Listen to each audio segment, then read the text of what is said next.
Hello, everyone, and welcome to the Vortex, where lies and falsehoods are trapped and exposed. I'm Michael Voris. All this talk about Russia and collusion with Trump and his campaign, can we give it a rest, please? No, comes the answer screaming back from the Democrat media industry. Trump must be taken down, period. There's no other option. And now word is being spread all over the nation's capital that the Russians are starting to get a little peeved over all this as well. Big shock there. There is a connection, but nothing that the Democratic media industry wants you to think about. Russia was the enemy of the United States for generations because it was communist. It was atheistic, and as such was the enemy of the Catholic Church, and the Church made no bones about opposing communism. It's why the Church was persecuted without mercy behind the Iron Curtain for decades. And it's also why the leftist elite in the United States during those days was always celebrating the commies. Stalin was affectionately referred to as Uncle Joe, an uncle who murdered millions of his own.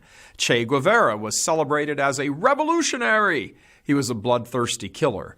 Castro was all the rage among leftist Americans because he was another atheist commie. But now that Russia, the mother of all communist regimes, is no longer officially communist and is in the process of rebuilding the churches and the faith that was destroyed under Stalin and company, suddenly the American left now sees Russia as some kind of horrible threat, or at least they are casting them as that. Many of Russia's people are undergoing a kind of re-Christianization, and well, we can't have that. So the left that used to lionize communist Russia is now up in arms that not communist Russia colluded with Trump to get him elected, or so the hysteria goes. But why the intense hatred of Trump? Why is the Democrat media industry after him so badly? Frothing at the mouth, everything is chaos badly. Impeach, destroy, tear down.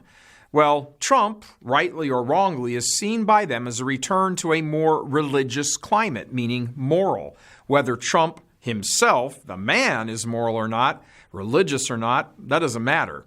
He is supported by vast numbers of Americans who want a return of that worldview, and that is enough to have to completely destroy him and make sure that Catholic morality never rises again.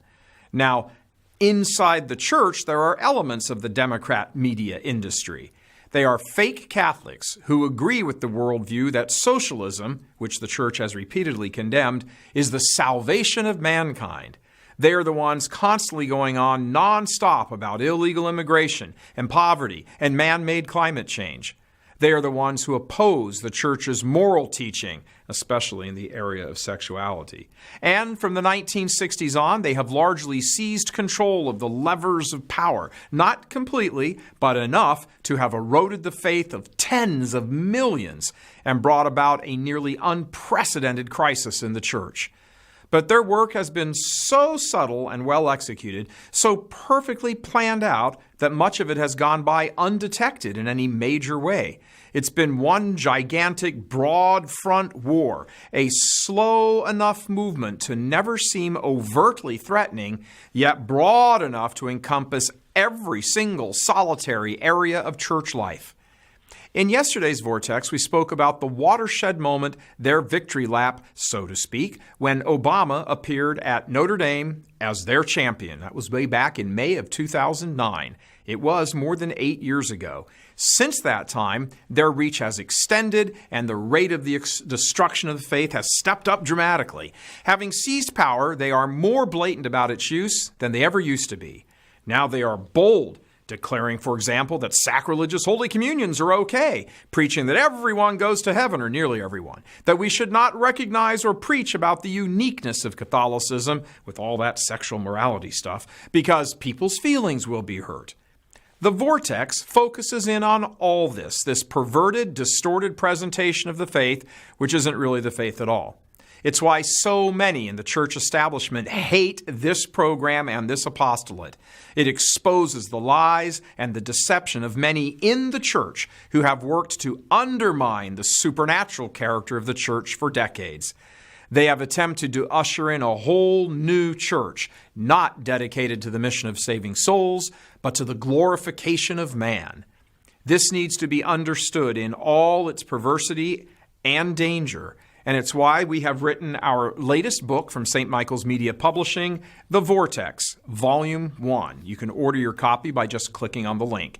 In it, through the use of transcripts from throughout the years of the Vortex, we tackle various subject areas where these operatives have done their most damage. It's something the large portion of Catholics, even those few who still go to Mass, which is about 1 in 5, know next to nothing about. Stop for a second and consider that. Even that stat alone should make people sit up and pay attention. Only 1 in 5 still go to Mass, and in the larger dioceses of the country, the percentage is even lower. Over the years, many supporters have said they'd like a hard copy of the most salient information from more than 2,000 Vortex scripts. So we've boiled some of those down, put them together, distilled them into some of the most important. This book is a simple to read on purpose. It's on purpose we made it that way to make it easy to digest all of this. It's in very short chapters and then little sub-chapters, and each one is a standalone so it can be more easily approached, and you can read each one in maybe 3 or 4 minutes. Catholics who realize something isn't right need to begin to get involved, and the first step to becoming involved is becoming educated. The Vortex, Volume 1, is a significant step in becoming educated. So please click on the link provided, order your copy or copies. The shipment from the printer will be here to us here at the studios in a day or so, and we'll start shipping them out almost immediately. If you're having discussions with friends or family members who aren't sure how to think about all this, give them a copy or do some reading of your own and present the ideas in here in conversations with them. We need to get this dialogue going. And yes, you heard the word dialogue here at Church Militant, as our liberal friends would say. And remember, the whole Get Trump movement is really a Get the Church movement, because the Democrat media industry wants to keep gay marriage and abortion and contraception and euthanasia and transgenderism protected and glorified. And they are afraid of those who point out those things as evil. So get your copy of the Vortex today and learn how these same anti-Catholics gained such prominence in the church and how to combat them. Thank you in advance for your purchase, your prayers, and your support. God love you. I'm Michael Voris.